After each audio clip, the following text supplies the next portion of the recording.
ಲಕ್ಷಾಂತರ ವಿದ್ಯಾರ್ಥಿಗಳ ಪರವಾಗಿ ಹೋರಾಟವನ್ನು ಮಾಡ್ತೀವಿ ಅಂತೇಳಿ ಜಿಲ್ಲಾಧಿಕಾರಿಗಳಿಗೆ ಮತ್ತು ಹುಬ್ಬಳ್ಳಿ ಧಾರವಾಡ ಕಮಿಷನರ್ ಆಗಿರ್ತಕ್ಕಂಥ ಆತ್ಮೀಯರಾದ ಶಶಿಕುಮಾರ್ ಸರ್ ಅವರಿಗೆ ಮನವಿ ಕೊಟ್ಟಾಗ ಮುಖ್ಯಮಂತ್ರಿಗಳ ಜೊತೆ ಮಾತುಕತೆಯನ್ನು ಮಾಡ್ತೀನಿ, ಸಮಯವನ್ನು ನಿಗದಿಗೊಳಿಸ್ತೀನಿ, ಹೋರಾಟವನ್ನು ಮಾಡಬೇಡ್ರಿ ಅಂತಂದಾಗ ಹೋರಾಟವನ್ನು ಹಿಂತಕ್ಕೊಂಡು ಇವತ್ತು ಮುಖ್ಯಮಂತ್ರಿಗಳು ಸಮಯವನ್ನು ಕೊಟ್ಟಾಗ ಒಂದು ಕಡೆ ಅವ್ರ ಮನೆ ಹತ್ರ ಮೀಟಿಂಗ್ ಹೋದಾಗ ನಮಗೆ ಅವರಿಗೆ ಸಮಾಗಮ ಆಗಲಿಲ್ಲ, ಸರಿಯಾಗಿ ಸ್ಪಂದನೆ ಆಗೋದಕ್ಕಾಗಿ ಮತ್ತೆ DC ಅವರು, CS ಅವರು ಹಾಗೂ ಕಮಿಷನರ್ ನೇತೃತ್ವದಲ್ಲಿ ಮುಖ್ಯಮಂತ್ರಿಗಳ ಭೇಟಿಗೆ ಮುಕ್ತವಾಗಿ ಚರ್ಚೆ ಮಾಡಲಿಕ್ಕೆ 40 ನಿಮಿಷಗಳ ಅವಕಾಶವನ್ನು ಕೊಟ್ಟಿದ್ದರು.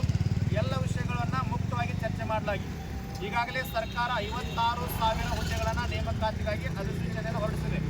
ನಾವು ಬೇಡಿಕೆ ಏನಿಟ್ಟಿದ್ವಿ ಅಂದರೆ ಆ 56,000 ಜೊತೆಗೆ 1 ಲಕ್ಷ ಹುದ್ದೆಗಳನ್ನು ಜೋಡಿ ಮಾಡಿಕೊಂಡು 1,56,000 ಹುದ್ದೆಗಳನ್ನು ಬರುವ ಡಿಸೆಂಬರ್ ಒಳಗೆ ಕರಿಬೇಕಂತ ಮನವಿ ಕೊಟ್ಟಾಗ ಸನ್ಮಾನ್ಯ ಮುಖ್ಯಮಂತ್ರಿಗಳಾಗಿರ್ತಕ್ಕಂಥ DK ಶಿವಕುಮಾರ್ ಅವರು 1 ಲಕ್ಷ ಗುರುಜಿ ಹಂತವಾಗಿ 2,86,000 ಹುದ್ದೆಗಳನ್ನು ಹಂತವಾಗಿ ನಾನು ಕರಿತೀನಿ ಅಂತೇಳಿ ಮಾತನ್ನು ಕೊಟ್ಟಿರ್ತಾರೆ. ಇವತ್ತು ಎರಡನೇದಾಗಿ ವಯೋಮಿತಿ ಸಡಿಲಿಕೆಯನ್ನು ಮಾಡಬೇಕು. 5 ವರ್ಷಗಳ ಅವಧಿಯಲ್ಲಿ ಯಾವುದೇ ಹುದ್ದೆಯನ್ನು ಕರೆದಿಲ್ಲ. ಆದ್ದರಿಂದ ವಯೋಮಿತಿ ಸಡಿಲಿಕೆ ಆದಂಥ ಎಲ್ಲ ವಿದ್ಯಾರ್ಥಿಗಳಿಗೆ, ಅರ್ಹ ಅಭ್ಯರ್ಥಿಗಳಿಗೆ ಇನ್ನೊಂದು ಅವಕಾಶವನ್ನು ಕೊಡಬೇಕು ಅಂತಂದಾಗ ಮುಖ್ಯಮಂತ್ರಿಗಳು ಒಪ್ಪಿಗೆಯನ್ನು ಕೊಟ್ಟಿರ್ತಾರೆ.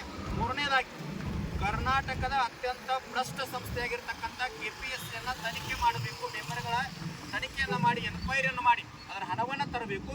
ಮತ್ತು ಈಗಾಗಲೇ 384 ಹುದ್ದೆಗಳನ್ನು ಕರೆದಿರ್ತಕ್ಕಂಥ ಪರೀಕ್ಷೆಯಲ್ಲಿ ಅಕ್ರಮ ಆಗಿರ್ತಕ್ಕಂಥ ಡಾಕ್ಯುಮೆಂಟನ್ನು ಈಗಾಗಲೇ ನಮ್ಮ ನಾಯ್ಕ್ ಸರ್ ಅವರು ಕೊಟ್ಟಿರ್ತಾರೆ. ಎಲ್ಲ ವಿದ್ಯಾರ್ಥಿಗಳು ರೈತ ಸಂಘದ ನೇತೃತ್ವದೊಳಗೆ ಅದರ ಮನವಿಯನ್ನು ಕೊಟ್ಟಾಗ ಸರ್ಕಾರದ ಮುಖ್ಯ ಕಾರ್ಯದರ್ಶಿಗೆ ಅದರೆಲ್ಲ ಡಾಕ್ಯುಮೆಂಟನ್ನು ಕೊಡ್ರಿ, KPSCಯನ್ನು ಎನ್ಕ್ವೈರಿ ಮಾಡಿ ನಾನು ಬಯಲಿಗೆ ಹೇಳ್ತೀನಿ ಅಂತ ಮಾತು ಕೊಟ್ಟಿರ್ತಾರೆ. ಇದರೊಂದಿಗೆ ಎಲ್ಲ ಶಿಕ್ಷಕ ಹುದ್ದೆಗಳನ್ನು 90,000 ಶಿಕ್ಷಕರ ಹುದ್ದೆ ರಾಜ್ಯದಲ್ಲಿ ಖಾಲಿ ಇದ್ದಾವೆ, 15,000 ಮಾತ್ರ ಕರೀತಾ ಇದ್ದಾರೆ. ಅದನ್ನು ಮನವಿ ಕೊಟ್ಟಿದ್ದೀವಿ, ಅದನ್ನು ಕರೀತಾನೆ ಅಂತ ಹೇಳಿದ್ದಾರೆ. 20 ವರ್ಷಗಳ ಅವಧಿಯಲ್ಲಿ ಒಂದೇ ಒಂದು ದೈಹಿಕ ಶಿಕ್ಷಕರ ನೇಮಕಾತಿಯಾಗಿಲ್ಲ. ಅದಕ್ಕಾಗಿ ಅದನ್ನು ಕೂಡ ನೇಮಕ ಮಾಡ್ತೀನಿ ಅಂದ್ರೆ ಮನವಿಯನ್ನು ಕೊಟ್ಟಿದ್ದೀವಿ. ಅದರ ಜೊತೆಗೆ ಸರ್ವೇಯರ್ ಹೋರಾಟ 6 ತಿಂಗಳಿಂದ ಹೋರಾಟ ನಡೀತಾ ಇದೆ. ಬೆಳಗಾವಿಯಲ್ಲಿ ನಮ್ಮ ನೇತೃತ್ವದಲ್ಲಿ ಕರ್ನಾಟಕ ರಾಜ್ಯ ರೈತ ಸಂಘ ಹಸಿರು ಸೇನೆ ನೇತೃತ್ವದಲ್ಲಿ ಹೋರಾಟ ಮಾಡಿದ್ದೀವಿ. ಇದನ್ನು ಕೂಡ ಮುಖ್ಯಮಂತ್ರಿಗಳ ಗಮನಕ್ಕೆ ತಂದಾಗ ನಾನು ಕೆಲವೇ ದಿನಗಳಲ್ಲಿ ಸರ್ವೇರಿಗೆ ನ್ಯಾಯ ಕೊಡ್ತೀನಿ ಅಂತ ಮಾತು ಕೊಟ್ಟಿದ್ದಾರೆ. ಈ ಹೋರಾಟದಲ್ಲಿ, ಈ ಮಾತುಕತೆಯಲ್ಲಿ ಭಾಗವಹಿಸಿರ್ತಕ್ಕಂಥ ನಮ್ಮ ಅದು ಇನ್ನೊಂದು KPSCಯಲ್ಲಿ ಭ್ರಷ್ಟಾಚಾರ ಆದ ನಂತರ ಅದನ್ನು ವಿರೋಧ ಮಾಡಿ ಧಾರವಾಡದಿಂದ ಬೆಂಗಳೂರಿಗೆ ಪಾದಯಾತ್ರೆ ಮಾಡಿದಾಗ ವಿದ್ಯಾರ್ಥಿಗಳ ಮೇಲೆ ಕೇಸ್ ಹಾಕಿದ್ರು. ಅದನ್ನು ಮನವಿ ಕೊಟ್ಟಿದ್ವಿ, ಕೇಸ್ ತಗೊಳ್ತೀವಿ ಅಂತ ಹೇಳಿದ್ದಾರೆ. ಇನ್ನೂ ಒಂದು ಸಾರಿ ಮತ್ತೊಂದು ಪರ್ಸನಲ್ ಭೇಟಿ ಆಗಂತ ಹೇಳಿದ್ರೆ ನಾವು ಭೇಟಿ ಆಗ್ತೀವಿ.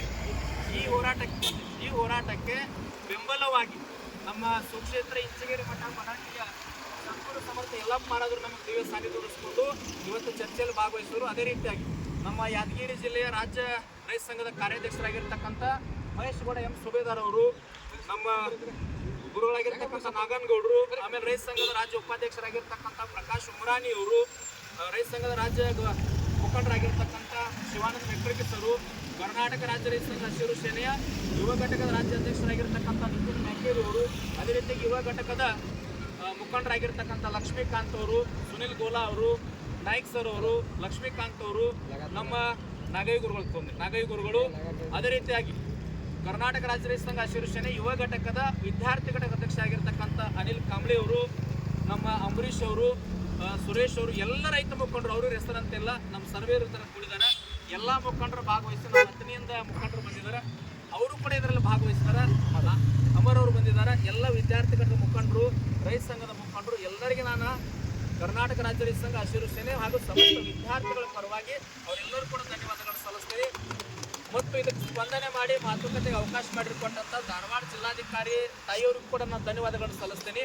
DC ಸ್ನೇಹಲ್ ರಾಮಾಣಿ ಮೇಡಮ್ ಅವ್ರಿಗೂ ಕೂಡ ನಾನು ಧನ್ಯವಾದಗಳನ್ನು ಸಲ್ಲಿಸ್ತೀನಿ. ಅದೇ ರೀತಿಯಾಗಿ ಹುಬ್ಬಳ್ಳಿ ಧಾರವಾಡ ಕಮಿಷನರು ಸರಳ ವ್ಯಕ್ತಿಗಳಾಗಿರ್ತಕ್ಕಂಥ ಸನ್ಮಾನ್ಯ ಶಶಿಕುಮಾರ್ ಸರ್ ಅವ್ರಿಗೂ ಧನ್ಯವಾದಗಳು ಸಲ್ಲಿಸ್ತೀನಿ. ಮತ್ತು ಸನ್ಮಾನ್ಯ ಮುಖ್ಯಮಂತ್ರಿಗಳಾಗಿರ್ತಕ್ಕಂಥ ಸನ್ಮಾನ್ಯ DK ಶಿವಕುಮಾರ್ ಸಾಹೇಬರು ಕೂಡ ನಾನು ಎಲ್ಲರ ಪರವಾಗಿ ಧನ್ಯವಾದಗಳನ್ನು ಸಲ್ಲಿಸ್ತೀನಿ.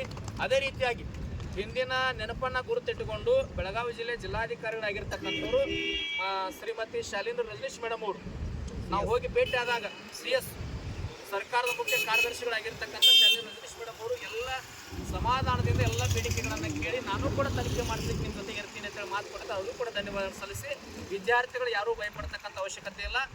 ಹಂತವಾಗಿ ಹುದ್ದೆಗಳನ್ನು ಕರೀತಾರೆ. ಏನಾದರೂ ಹೆಚ್ಚು ಕಡಿಮೆ ಆದರೆ ಕರ್ನಾಟಕ ರಾಜ್ಯ ರೈತ ಸಂಘ ಹಸಿರು ಸೇನೆ ತಮ್ಮೆಲ್ಲ ವಿದ್ಯಾರ್ಥಿಗಳ ಜೊತೆ ಇರ್ತದಂತ ಮಾತನ್ನು ಕೊಡ್ತಾ ತಮ್ಮೆಲ್ಲರಿಗೂ ಧನ್ಯವಾದಗಳು ಸಲ್ಲಿಸ್ತೀನಿ.